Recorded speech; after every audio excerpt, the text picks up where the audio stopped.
जो मीटिंग है वो भी सफल हो हमारी 21 की। और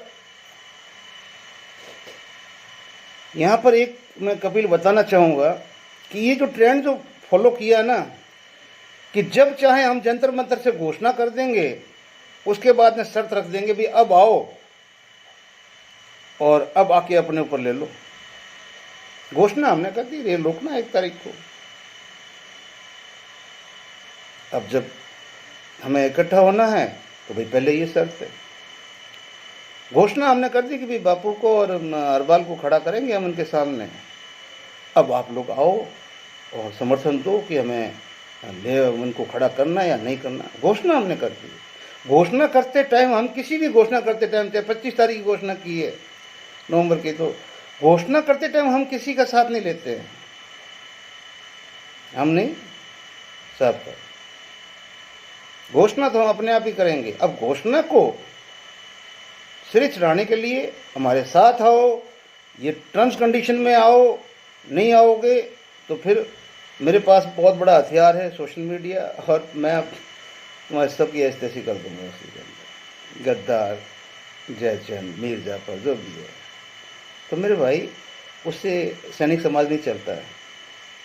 मुबारक है जो आपके फॉलोवर्स हैं, उनको मैं बधाई देता हूँ कि वो उनके अंदर इतना जिगरा है कि वो आपको सहन कर लेते हैं। पर सॉरी, माफ़ करना भाई, हम नहीं कर सकते, ठीक है ना।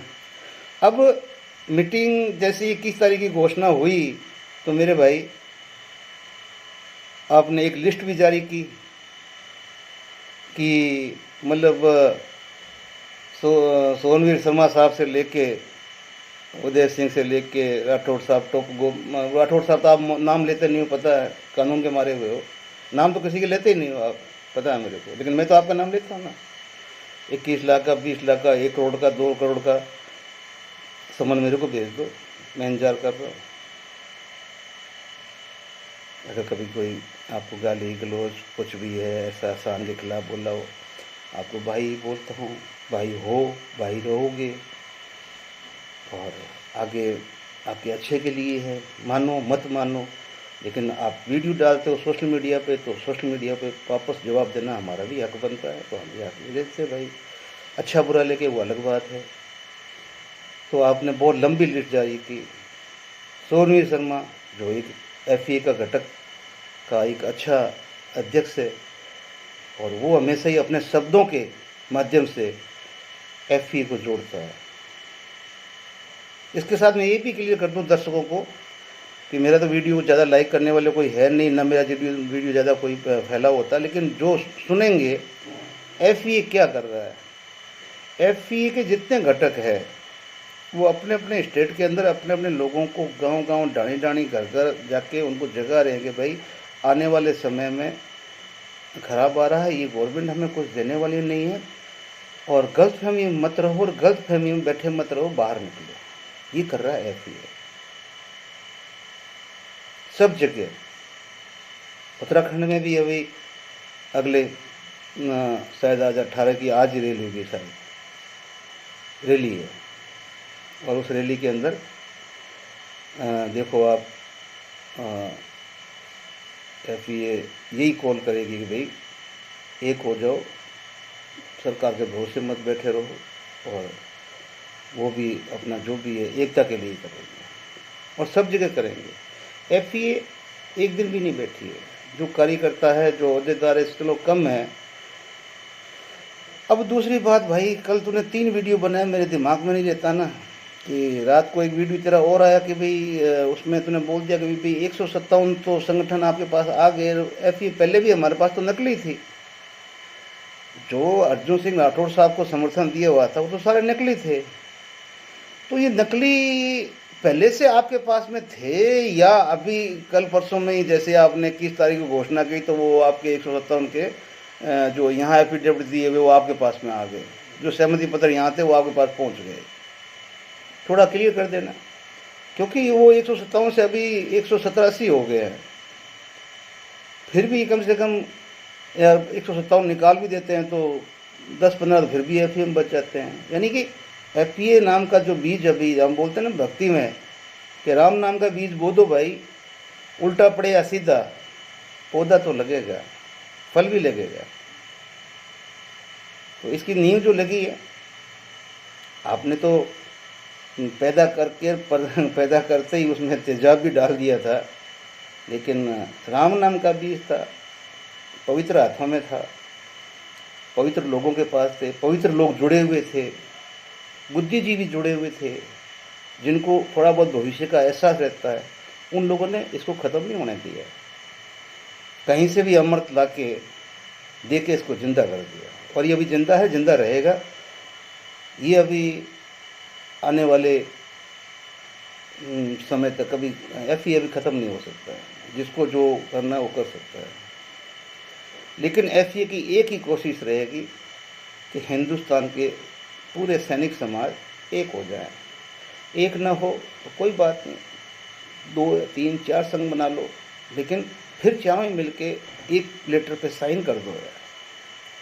प्रधानमंत्री को एहसास करा दो कि सैनिक समाज एक हो गया है। जैसे ही तुम्हारा ये पहला पत्र जाएगा, भाई साहब, बाकी जैसे हुए वैसे ही हमारा होगा। लोग आएंगे, भागते हुए आएंगे, भागते हुए आएंगे। वो आपकी मांगे भी मानेंगे, जो जरूरी मांगे हैं वो मांग, क्योंकि सही बात है, रिजर्विस्टों का क्या कसूर है, डिसेबिलिटी वालों का क्या कसूर है। वो 18-19 साल का लड़का शहीद हुआ है, उसकी विधवा को 12-15 हज़ार का क्या कसूर है। अपंग हो के बैठे हुए हैं, 1.5, 2, 2.5 लाख रुपए वो ले रहे हैं, या 27-28 हज़ार रुपये में क्या होता है। मतलब सारी मांगे, कोई मांग गलत नहीं है। एमएसपी है, गोली खाने वाला, आगे खुले में रहने वाला, सियाचिन में वहाँ, और यहाँ बुखारी के पे बैठने वाला 15,500 ले रहा है। और जिनका कुछ है ही नहीं, हथियार ही नहीं, इसको ट्रेनिंग ही नहीं है, बिल्कुल ही वर्दी भी नहीं है, उनको है जो 10,500, तो गलती है ना, सरकार को मानना पड़ेगा। भले ही पैसे का हो सकता है कहीं ऐसा ना हो कि वो वापस भी ले ले, लेकिन अब वो वापस ले नहीं सकते, नहीं ले सकते, क्योंकि ये चीज़ यूनो के साथ कंपेरिजन कर दी गई है। अब भाई 21 तारीख का प्रचार जो है भाई, ऐसे मत करो कि आप तो अपने हिसाब से शर्तें हैं और ये वो सब। अब आज सुबह ही आपने वीडियो डाल दिया कि भाई एक शर्त और जोड़ दी कि भाई जिनको आना है वो आओ भले ही, लेकिन जिनका डंडे खाने की हिम्मत हो, गिरफ्तारी की हिम्मत हो, वापस घर नहीं जाओगे। क्योंकि हमारा आंदोलन उसी दिन समाप्त हो जाएगा और हमें अपना हक मिल जाएगा जिस दिन पुलिस हमारे ऊपर लाठीचार्ज कर देगी। सही बात है, सही बात है। हर आंदोलन के साथ में यही हुआ है और वो सक्सेस भी हुआ है। तो भाई जाने वालों के लिए भी ये ज़रूरी है कि भाई जो डंडे खा सके वो है, क्योंकि कुछ ऐसे परम संतोषी है जो मेरी तरह बैठे हुए कि जो दे उसका भला, ना दे उसका भी भला। जिसने चोंच दिया वो चुगा भी देगा। क्या करोगे ऐसे लोगों का? मरोगे, घसीट के ले जाओगे? या ऐसे मजबूर लोग जो ये हमारे यहाँ पे सौर ऊर्जा के अंदर 10-10 हज़ार में नौकरी कर रहे हैं, सैनिक, गेट कीपर खड़े, कहीं उद्योग में खड़े, कहीं भी खड़े हैं, एक दिन भी निकल जाएंगे तो दूसरी जगह दूसरा आदमी फंस जाएगा। उनकी टर्म्स कंडीशन ऐसा ही है, एक दिन भी एब्सेंट हो गए दूसरा लग जाएगा, भैया नौकरी गई। तो वो सारे जवान जो इस तरह कंडीशनों में फंसे हुए, वो जंतर मंतर में कैसे पहुँचे? फिर भी मैं उन बुजुर्गों के चरणों की रज को सलाम करता हूँ, अपने मस्तक पे लगाता हूँ, उनके चरणों का पानी पीता हूँ, जो हमारे बुजुर्ग अभी भी हिम्मत करके और वहाँ पर डटे हुए हैं जंतर मंत्र पे। ये अपने तहे दिल से बोलता हूँ, चाहे मेरे को शाम को मौत आ जाए तो भी बोलूँगा कि उनका ऋण हमारा सैनिक समाज कभी उतार नहीं सकता। तो अब जो प्रचार कर रहे हो भाई, आप अलग से कर रहे हो। गोसल साहब हाथ जोड़ के सारी पिछली बातें भूल के और माफ़ी मांगते हुए आवाज़ दे रहे हैं कि भाई सब बातें भूल जाओ, सब डिस्प्यूट भूल जाओ, लेकिन आप जंतर मंतर पे आ जाओ। उनका एक ही लाइन है, दूसरी कोई टर्म्स कंडीशन नहीं है। और जबकि वो नेशनल एडवाइज़र है, उनकी ये है। आप हरियाणा के अध्यक्ष हैं, आप नेशनल में तो कहीं है नहीं, उसमें हरियाणा के हैं, लेकिन आप फिर भी नेशनल को रिप्रेजेंट कर रहे हैं। चलो वो साहब का अपना मैटर है। हरपाल भाई जो सचिव है नेशनल साहब का के, तो वो भाई पोस्टर बना के सबको सीधा ही निमंत्रण दे रहे कि भाई इतने बजे से इतने मीटिंग है, सबको आना है। तो मैं घोषल सर और भरवाल सर को भी बोलूँगा कि प्लीज़ थोड़ा क्लियर कर दें कि भी कपिल सर की जो शर्तें हैं वो मानते हुए लोग आए, या आप दोनों की जो आपने पोस्टर डाले हैं और जो घोषल साहब की जो सीधी सी अपील है उस पर आए, ताकि लोगों को कन्फ्यूजन ना रहे ना कि वहाँ कपिल की शर्तें लागू होगी तो फिर मामला गड़बड़ हो जाएगा। और लोग हो सकता है कि हरपाल सर की वो जो अपना जो पोस्टर है वो देख के भी चल पड़ेंगे। लोग घोषल साहब भी बुजुर्ग है, कितने कहेंगे भी वो छोटे हैं, तो ऐसे भी लोग हैं जो घोषल साहब को मानते हैं, उनके फॉलोवर हैं, वो बोलेंगे भाई सारे सब कुछ इन्होंने कोई गलती हुई भी है तो माफ़ी मांग ली है, अब क्या सिकवा, चलते हैं भाई घोषल साहब ने बुलाया। तो ये चीज़ें आप पहले क्लियर कर दो, अभी 2-3 दिन है, अच्छी बात है, ठीक है ना। तो ये मतलब इसमें मतलब कन्फ्यूजन नहीं रहना चाहिए। अब थोड़ा सा आपके इसी के अंदर मैं जोड़ दूं कि भाई जितने भी लोग जाओगे तो फायदे में रहोगे, जाओगे तो फायदे में रहोगे, नहीं जाओगे तो नुकसान होगा। क्योंकि सरकार का ना सुनने का कारण अभी तक यही है कि हमारा जो धरना वो सांकेतिक है, दिल्ली का परमिशन है, सांकेतिक है, हम सांकेतिक बैठे हैं, सांकेतिक के अंदर संख्या बल है वो बहुत कम होता है। सरकार को हम अभी तक संकेत दे रहे हैं। बाकी जितनी रैलियां हुई है, चाहे साहब ने की है, FA ने की है, चाहे वीर बहादुर साहब ने की है, चाहे किसी ने भी की है, चाहे रेवाड़ी में की है, जिसने भी की है, वो सारा का सारा जो मैसेज है गवर्नमेंट को वो अलग तरीके से है। वो हमारा आंदोलन का स्वरूप है, वो जो हमारी रैलियाँ प्रोटेस्ट, वो रैलियाँ, ये जो सांकेतिक धरना है। अब जो पहले सतवीर साहब के टाइम पे सांकेतिक नहीं था, धरना ही था, हजारों लोग बैठे रहते थे, लाखों नहीं तो हजारों तो बैठे ही रहते थे। किसानों का कोई सांकेतिक नहीं था, पहलवानों का कोई सांकेतिक नहीं था, ड्राइवरों का कोई सांकेतिक नहीं था, हमारा सांकेतिक है। तो सांकेतिक से अभी भाई इसी मीटिंग में डिक्लेयर कर दो कि प्लीज़ दोस्तों आ जाओ।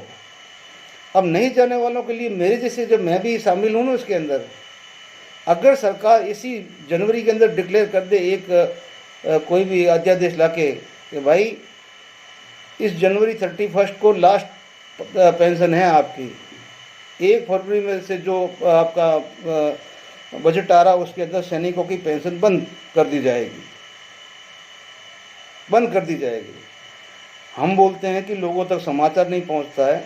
मैं दावा करता हूं कि बैंक की खिड़की के ऊपर शमशान से मुर्दे उठ के आ जाएंगे कि मेरी घरवाली को पेंशन नहीं मिली। तो क्या उस दिन का इंतजार कर रहे हो? क्या उस दिन का इंतजार कर रहे हो कि भी ऐसा हो? और ऐसा हो जाएगा, कोई बड़ी बात नहीं है। ये जो अभी तो ठीक है हमारे देश में काफ़ी स्ट्रोक है, लेकिन जब आर्थिक मंदी आई तो सबसे पहले हम ही हैं कि हमारी आउटपुट कुछ नहीं है, जीरो है, हम रक्षक है, हम पे पैसा खर्च होता है, हम अपने पैसों के बदले में अपनी जान देते हैं। बाकी हमसे कोई सोचे कि भी कोई धन उपार्जन हो जाएगा मोदी जी को या इस सरकार को, सॉरी मोदी जी मुझे माफ़ करना, आप ही की सरकार है, लेकिन करें क्या। तो इसलिए मेरे दोस्तों इंतजार मत करो, जंतर मंतर जो जा सकता है प्लीज़, तहे दिल से बोल रहा हूँ, जाइए, पहुँचिए, हाथ मजबूत कीजिए और कोई न कोई संगठन ज्वाइन कीजिए। सारे हम एक ही है और सब मिलके आगे बढ़ेंगे। अब सरकार को भी एक संदेश, सबसे पहले तो मैं माननीय हमारे राष्ट्रपति महोदया जी को दोनों हाथ जोड़ के रिक्वेस्ट करता हूँ, प्रार्थना करता हूँ, निवेदन करता हूँ कि महोदया आप हमारी माई बाप है। कल मैंने एक CEO को बाप बोल दिया तो एक भाई साहब भड़क उठे। मैं तो आज भी CEO को भी बाप ही मानता हूँ, ना माने वो ना माने, मुझे क्या करना है। जो हमारे और अधिकारी थे उच्च पदों पे, कोई चाचा होगा, ताऊ होगा, लेकिन बड़ा पिता होगा, दादा होगा, लेकिन आप पितामह है, पितामह है तीनों सेनाओं के, रक्षा दलों के। कृपया एक बार संदेश सरकार तक अपने मुंह से या 2 शब्द लिख के आप अपना फर्ज निभा दें, अपना फर्ज निभा दें। इस फर्ज से अगर आप चूक गए तो इतिहास कभी आपको माफ नहीं करेगा। मुझे अपने सबसे सर्वोच्च कमांडर के सामने दोनों हाथ जोड़ के ये विनती करता हूँ कि प्लीज़ आप भी कुछ एक्शन लीजिए। और प्रधानमंत्री साहब को, रक्षा मंत्री जी को, क्योंकि रक्षा मंत्री ने बोला कि हमने धन के दरवाजे खोल दिए। अब कौन सी खिड़की से खोले हैं, कौन सा दरवाज़ा खुला है, किसने खोला है, चाबी कहाँ है, किधर है, हम सैनिकों को पता नहीं है रक्षा मंत्री जी, उसके लिए आप हमें माफ़ करना। लेकिन हमें 9 साल से इतना पता है कि इस देश का जो प्रधानमंत्री जी हमारे मोदी जी है, हर फैसले के मतलब अंदर उनका अपना एक स्थान होता है। उनके बगैर हाँ कोई भी फैसला लागू ना होता है, ना फैसला उत्पन्न ही नहीं होता है। तो मैं सर बोल दूं कि ये गलत नहीं है। मोदी जी साहब, पीएम साहब, ये गलत नहीं है। हमारे सैनिकों को नहीं मिला। ऑनररी वाले तो बिल्कुल 15 से पहले वाले सूखे हैं, बिल्कुल ही एक बूंद नहीं गई है 15 से पहले वाले। बाद वालों के फिर भी है थोड़ा बहुत, सूखा कोई नहीं है, लेकिन 15 से पहले वाले जेसीओ। और जिस हिसाब से आज एक स्टेट का कांस्टेबल की बेसिक 2600 है और सियाचिन में जो खड़ा है उसकी बेसिक 1800 है उस सिपाही की, तो मोदी जी फिर आप वहाँ जाके कौन सा लड्डू खिला के आते हो कि वो 1800 के अंदर भी वहाँ डांस करता है आपके लिए। देखो हमारा डांस, आप जब तो नचोगे हम नाचेंगे। लेकिन जब आप भगवान को इतना मानते हो तो मोदी जी उसका खौफ भी खाना, खौफ भी खाना। आपसे भी हाथ जोड़ के विनती है, हम भोले भाले सैनिकों का जो भी हमारे पास देश को देने के लिए सिर्फ जान के से और कुछ नहीं, हमारे भाई बंधु, हमारे बेटे, ये सब किसानों के ही है और ये दे रहे हैं, उनकी लाज रख लो। मत हमें रोडों के ऊपर तड़पाओ। और रोडों पे बैठे भी वही हमारे बुजुर्ग बैठे, हमसे बड़े बैठे हैं, आपकी उम्र के समान के बैठे, आपसे उम्र से बड़े बैठे। लाज रख लो प्लीज़। अगर आप रख लेते हैं चुनाव आचार संहिता से पहले, तो हम वादा करते हैं कि हम जितने ही हैं तन मन धन से जुट जाएंगे आपको वापस लाने के लिए। नहीं तो फिर हम भी मजबूर है, क्या करें। पापी पेट का सवाल है, सबका एक जैसा हाल है। इसलिए मैं अपने वीडियो को यही विराम देते हुए सभी भाइयों से माफ़ी चाहता हूं कि मैंने कुछ गलत बोला हो तो मुझे माफ़ करें। और साथ में शुभकामनाएं। 21 तारीख की मीटिंग की और साथ में ही 27 तारीख को पहलवान जी ने भी आह्वान किया है। तो मैं सभी जत्थेदारों से, अध्यक्षों से बोलूँगा, जो जिनको बुलाया जाए प्लीज़ वहाँ भी पहुँचे और हौसला अफजाई करें और ज्वाइन करें। हमारे 2-3 ग्रुप भले बन जाए, लेकिन जब हम संयुक्त विज्ञापन देंगे किसानों की तरह, जब हम देश के चारों कोनों से हमारी यात्राएं शुरू हो जाएगी या जो भी है, जब हमारे एक्शन शुरू हो जाएंगे तो सरकार झुकेगी, सरकार को झुकना पड़ेगा। सरकार के पास में कोई दूसरा ऑप्शन नहीं है। जय हिंद, जय भारत। और विशेष तौर से भाई कपिल से विशेष तौर से माफ़ी, आपके लिए कोई गलत शब्द निकल गया तो वो भी माफ़ी। और महेश शर्मा साहब, आपको क्या बोलूँ, बुजुर्ग आदमी हो, मेरे से बड़े हो, आपकी तो वैसे भी इतना प्यारा आशीर्वाद मिला है उस ऑडियो के अंदर, तो कोई शब्द है ही नहीं। उम्मीद है कि आप जल्दी वीडियो वापस डालेंगे। जय हिंद, जय भारत।